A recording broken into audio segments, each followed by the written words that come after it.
Hi, it's John and Mike, brew-juice.com, and my brother Jim. And if you remember 2 weeks ago, we did a big wet hop, fresh hop brew session. And guess what? That beer is ready to drink, and that's what we're doing today.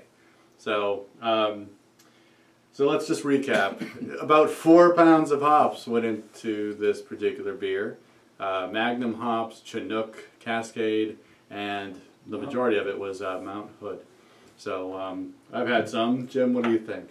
It's actually it's not overly hoppy. It's not overly hoppy, yeah. But I think that might be. Well, we'll talk about why I think that is.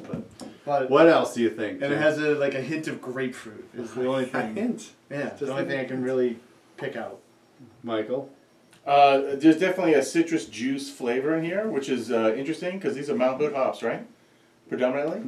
Mostly, yes. Yeah, and so, but yeah, there's definitely a citrusy juice taste to it. There's definitely more of a spicy quality to the hops too. There's a chewiness to the malt profile, which is the higher mash profile, which I actually think works here. I like it.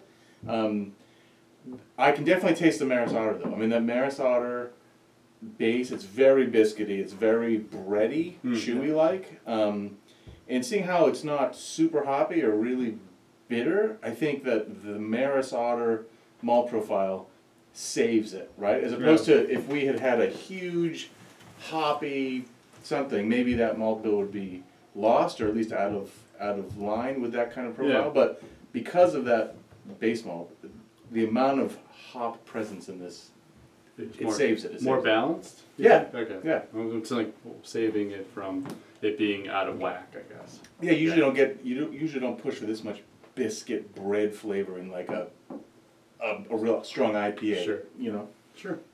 You want that kind of in the background.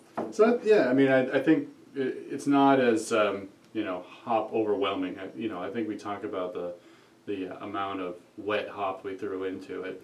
I think I did calculations. It was about 5 ounces dry or something. Right. So it's not say a hop bomb. I think, you know, as we were putting in a whole bushel or whatever of hops into the kettle, you get this sense, oh, this is going to be so hoppy. But I think a number of things, it really, you know, when you're thinking wet hops, it's not as much as you think it is. And two, I think the varieties, and you know, they're homegrown. I have no idea, you know, what the alpha acids are. I have no idea how this is going to turn out. It's going to be hopefully drinkable, and I think we have that, so that's good. But I think that you know, if we're going to do this next time, you know, I don't know. But hopefully, we'll just have more from the different varieties. Again, Mount Hood was the majority hop that we put into this.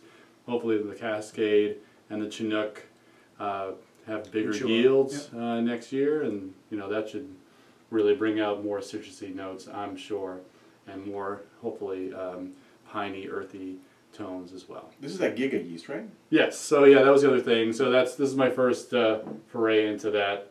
I don't know. It fermented pretty quickly, like 2 days. I mean, the Krausen came up and it was gone by, it was like Sunday that I pitched the yeast, by Wednesday it was totally, the Krausen was gone. What's the description on this yeast supposed to be? It's supposed to be, is it like a clean American style yeast, or is it something else? Yes, it's from Vermont. Oh, it's right, that's pseudo strain. Okay, that's strain. Yeah. Wow. Okay. So there you go. Well, that's nice. Yeah, so that's nice.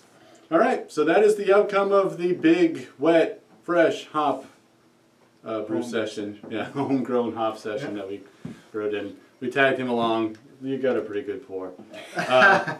For John and Mike and my brother Jim, please like, subscribe, and comment below. We'd love to hear from you. Brew-juice.com, brew on, and cheers. Cheers. Cheers.